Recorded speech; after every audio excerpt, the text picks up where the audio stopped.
Bonjour, merci d'avoir cliqué sur ma vidéo. Je suis Nadia du blog rangerchanger.fr. Je suis home organizer, coach en rangement et désencombrement. Et le bordel, c'est ma passion, surtout quand il est chez les autres. Dans cette vidéo, je vais discuter avec toi des questions à se poser si tu veux devenir minimaliste. Aujourd'hui, c'est un phénomène de mode, tout le monde en parle, le minimalisme, c'est génial, ou alors le minimalisme, c'est pourri, il y a chacun son avis. Moi, ça m'a changé la vie, donc bien sûr, je parlerai de ce parti. Alors, les questions à se poser, pour moi, les plus importantes, c'est, premièrement, pourquoi ? C'est-à-dire, si jamais tu as cet élan, tu as cette réflexion, tu as cette envie, pourquoi tu as cette envie ? Est-ce que c'est justement un phénomène de mode ? Tu te dis, oh, c'est trop bien, je suis des gens sur Insta, ils font ça, ça a l'air chouette. Bon, ça, pour moi, c'est pas valable. Est-ce que tu te dis, déjà, est-ce que tu es soutenu ? Ça, c'est une question, c'est-à-dire, est-ce que tu te sens prête ou prêt à engager ta famille là-dedans ? Parce que bien sûr, il faut quand même insuffler ça à ta famille et à ton entourage. Et puis, la question à se poser, au-delà du pourquoi, c'est pourquoi faire ? C'est-à-dire, est-ce que ta question, c'est « je veux préserver la planète » ?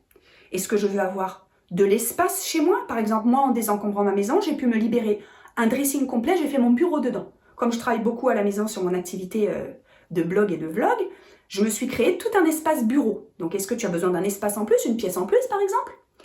Est-ce que tu as envie d'économiser des sous ?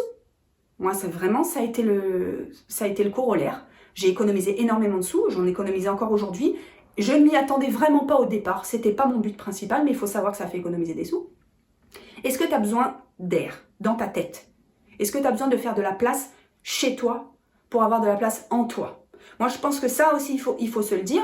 On s'en rend pas forcément compte au départ, mais sache que c'est quelque chose qui va venir. Si tu t'engages dans une démarche de minimalisme, tu vas avoir plus de place, tu vas avoir plus de temps et tu vas peut-être essayer et tu vas réussir à te remettre au centre de ta vie et de tes besoins. Tu vas pouvoir écouter un peu plus tes émotions et peut-être que des petites choses vont émerger. Tu vas pouvoir remettre des activités. Comme je dis souvent, pour moi, le but du désencombrement, c'est se libérer du temps pour des projets passionnants ou inavouables. Inavouables dans le sens, tu n'as jamais osé laisser émerger ça. Moi, j'entends beaucoup de personnes, surtout des mères de famille par exemple, qui auraient voulu ou qui veulent écrire un livre. Bon, il faut du temps. Tu fais du minimalisme, tu fais le désencombrement de chez toi, tu mets en place des choses et tu peux te libérer 1 heure par jour. C'est très facile. Tu enlèves la télé, tu enlèves les réseaux sociaux, tu as déjà 2 heures par jour. La troisième question importante à se poser, c'est quelle est la méthode que tu veux utiliser ? Pour ma part, quand j'ai désencombré ma maison il y a quelques années, je l'ai fait seule. Je ne me suis pas fait accompagner par un coach. J'aurais peut-être dû, parce que des fois c'était un petit peu compliqué, mais je l'ai fait avec des livres et j'ai suivi la méthode pas à pas toute seule. Donc j'ai mis 5 mois et demi.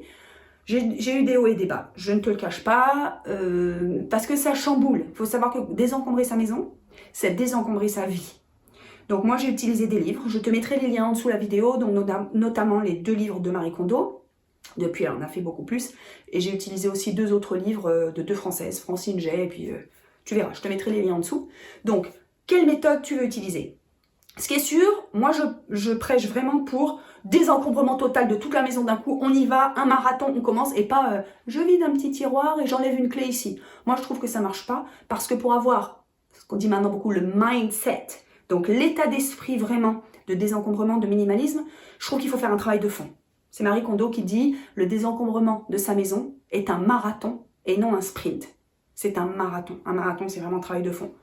Ça ne s'arrête pas et ça continue. Mais après, au bout, quand on passe la ligne d'arrivée, on a une satisfaction qui est bien plus grande quand on a couru un marathon que quand on a fait un sprint de 100 mètres. D'ailleurs, je ne sais même pas si aujourd'hui je pourrais courir 100 mètres. Ceci est un autre sujet. Donc voilà, les questions importantes à te poser. Pourquoi ? Pourquoi faire et quelle méthode utiliser. Alors, si ce chemin t'intéresse, sache que moi, je suis home organizer, donc je fais du coaching à domicile chez les gens pour aider au désencombrement, ou de la maison complète, ou d'une pièce, ou pour des thématiques particulières, on pourra en discuter. Et je propose aussi une formation en ligne sur le désencombrement à faire seul, à la maison, pas à pas, à son rythme. Ce sont des modules vidéo qui permettent de A à Z de désencombrer toute sa maison, de la penderie, tous les habits, les affaires de cuisine, la salle de bain, les papiers administratifs et les objets sentimentaux. N'hésite pas, toutes les informations sous la vidéo. Si ça t'a plu, tu me cliques sur j'aime, tu me mets un pouce. Et puis abonne-toi à ma chaîne. Merci, à bientôt.